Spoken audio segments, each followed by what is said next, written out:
consider constitutional rights for free speech, freedom of expression, freedom of association, and freedom of assembly. Essentially, protesting.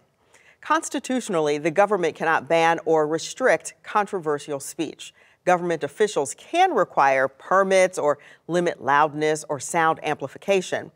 The restrictions must apply equally to all viewpoints. Protesting is allowed in any public forum, streets, sidewalks, and parks. Permits are not required if you protest on the sidewalks, obey traffic signals, and do not block pedestrian pathways. Permits are required for marches on public roadways that block traffic or close streets, rallies or protests that use sound amplifiers, demonstrations or rallies at some parks or plazas. Handing out leaflets, newspapers, petitions, or soliciting donations is constitutionally protected as long as pedestrian pathways are not blocked. Orderly, non-disruptive picketing is permitted on sidewalks as long as pedestrians can pass. Now, requiring permits, application fees, security deposits, and police security fees is allowed. That is a lot. So let's break it down and think about protesting from a practical perspective. And we will start with you. Hassan, talk us through our most recent experience with the mass protests. We're talking about the 2020 summer of protests. Thousands upon thousands of citizens filled the streets to protest the police murder of George Floyd. First, let's talk about why we saw so many arrests. You know, part of it is that those protests were about justice for the victims of police violence.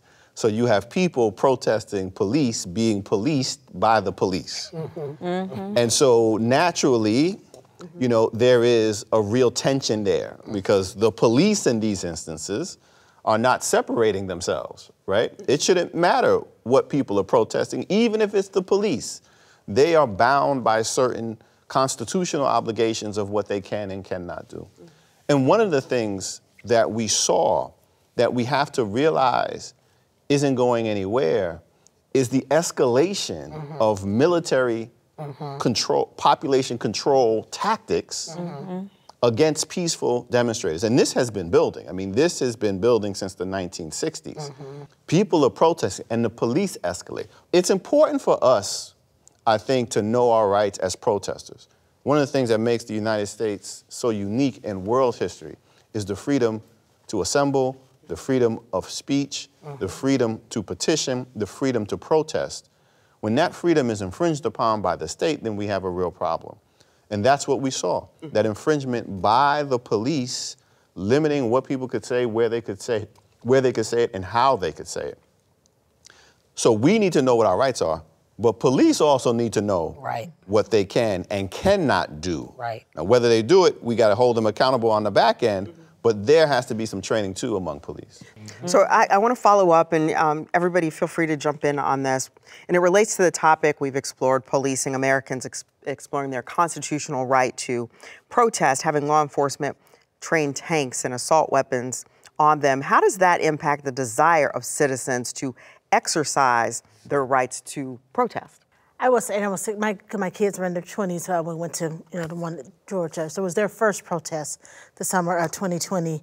And for them, it was actually not a discouragement. It actually angered them more because they understood they had a right. And for them, it was like what we're doing didn't match the force that was coming at them. Part of what we're talking about is how do you avoid the police riot? Right. Yes. Because historically, that's what we've, particularly black folk protesting, but generally people protesting and taking to the streets.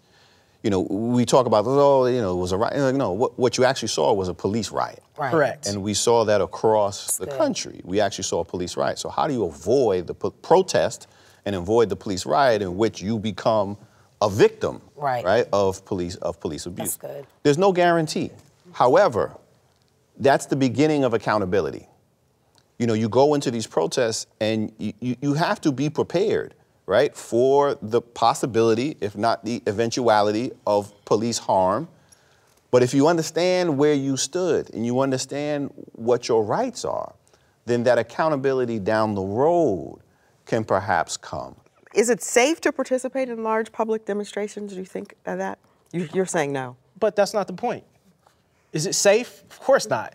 But it's not about safety It's at all. always a risk. So I was thinking at the same time, I'm watching us all protest, right? And I'm like, okay, so not only could we die of COVID, like we could literally make it out, not be hurt by, injured by the police, but could go home, contract COVID. Even during that time, you had so much. You had the risk of being hurt, right, at the protest by cops, but you also could die during a pandemic. So what practical measure then, or are there practical measures you could take to stay safe? I think it's also being aware of your surroundings too, because I look at the fact that I had my children with me, so I knew. I started looking like when you saw police starting going up to the windows, right. when you start seeing them on the rooftops. Right. So it's also being aware. So even though you're in an emotional point, but it's also having some awareness of what's going around you. Because at some point I knew it's time for us to start backing up, because they're start about shooting. They're about to start throwing, the little tear gas and stuff. So it's also being aware of surroundings. That's a critical point. You're talking about how to be safe.